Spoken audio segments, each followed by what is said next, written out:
दुःख त गर्नै पर्छ यार, पसिना त बगाउनै पर्छ। हातमा ठेला र पैतलाको छाला नउकिन्जेलसम्म मेहनत त गर्नै पर्छ। जिन्दगी जिउँदै गर्दा कठिनाइहरू आउँछन्। समय र परिस्थिति सँगसँगै बाध्यता र आवश्यकताहरू पनि आउँछन्। बेला बेलामा जिन्दगीले रुवाइरहन्छ, दुःख दिइरहन्छ। भनिन्छ नि, आँखाबाट आँसु नबगाएसम्म प्याज त काटिँदैन भने। यो त एउटा जिन्दगी हो।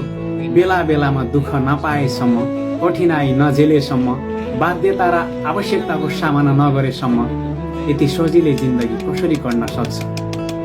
भोलि सफलता पाउनु छ भने त्यो सफलताका लागि आज परित्याग त गर्नै पर्छ। सफलता त्यति सजिलै र कठिनाइ नभोगेसम्म कसैलाई पनि मिलेको छैन। आज पनि इतिहास पल्टाएर हेर्ने हो भने सफल भएका मान्छे अर्थात् सफलता हासिल गरेका मान्छेले कुनै न कुनै बेला खाना नखाएर भोको पेट पनि मेहनत गरेका थिए।